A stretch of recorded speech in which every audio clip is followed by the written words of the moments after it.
আজকে সকালে বেরিয়ে পড়েছিলাম একটু মর্নিং ওয়াকের উদ্দেশ্যে। আমাদের এদিকের এত সুন্দর পরিবেশটা ভাবলাম তোমাদের সাথে একটু শেয়ার করে নিই। সকালবেলা যখন গ্রামের মাঝে হাঁটতে বেরোনো যায় না, সারা দিনের ক্লান্তি, সব টেনশন এখানে মলিন হয়ে যায়। গ্রামটা কিন্তু শহরের থেকে অনেক ভিন্ন, অনেক আলাদা। এখানকার পরিবেশে বেশি হইচই নেই, আছে অনেক শান্তি। তোমরা কারা গ্রামে বাস করো আমাকে অবশ্যই জানাও, আর কার কার গ্রাম ভালো লাগে যারা শহরে থাকে সেটাও আমাকে জানাও। শীতের সকালটা যখন গ্রামের মধ্যে বেরোনো যায়, মন হয় না যে আর ঘরে ফিরি। এত সুন্দর পরিবেশ, চারিপাশটা ফুলে সবুজ গাছে ভরা।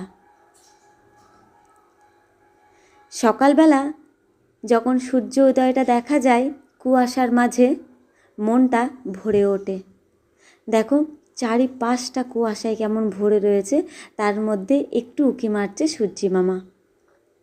বাড়ি রওনা দিলাম। চলে এসে আমি একটা এনার্জি ড্রিঙ্ক বানিয়ে নিলাম।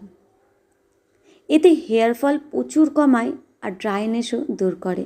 বিট গাজর, একটু আদা, আমলকি থাকলে অবশ্যই দেবে, এতে হেয়ার ফল খুব কমে। আমার কাছে আমলকি ছিল না। হাজব্যান্ডের জন্য বানিয়ে নিলাম একটু চা। তারপর আমি আমার বাকি কাজগুলো করে। সংসার কাজের পাশাপাশি আর একটা কাজ আমার থাকে, সেটা হচ্ছে গাছের একটু পরিচর্যা করা। গাছের পরিচর্যা করা বা গাছের কেয়ার করা আমার খুবই ভালো লাগে। যেদিনকে আমি গাছের গোড়ায় জল দিই না, সেদিনকে এভাবে একটু স্প্রে করে নিই। এতে গাছের রুক্ষণতা দূর হয়। আর তার সাথে আর একটা কাজও হয়ে যায়, সেটা হচ্ছে পাতায় যদি কোনো রকমের ধুলো ময়লা থেকে যায়, সেটাও এই স্প্রেতে খুব সহজে ধুয়ে যায়। আমরা যেভাবে ঘরের পরিষ্কার করে রাখি, ঘরের নোংরা আবর্জনা দূর করে দিই ঘরটাকে সৌন্দর্য বাড়িয়ে তুলতে, তেমন কিন্তু একইভাবে আমাদের এই গাছকেও সুন্দর করে পরিষ্কার করে রাখতে হবে। মানে শুকনো পাতা, শুকনো ডাল গাছের থেকে সরিয়ে ফেলতে হবে। এতে গাছের সৌন্দর্য আরও বৃদ্ধি পায়। সপ্তাহে একবার এই কাজটা আমি করে থাকি।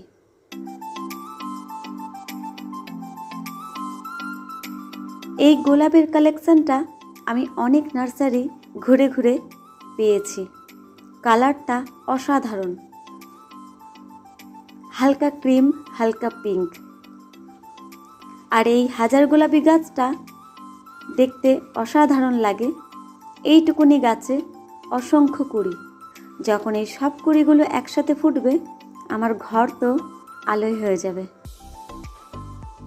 ঘর গুছিয়ে পরিপাটি রাখতে খুব ভালো লাগে, এতে কাজ করতে মন বসে। আজকে সময়টা হাতে অনেক ছিল, যেহেতু ভোরবেলা উঠেছিলাম, তাই একটু উনুনে রান্না করে নিলাম। তোমাদের কেমন লাগলো কমেন্টে জানিও।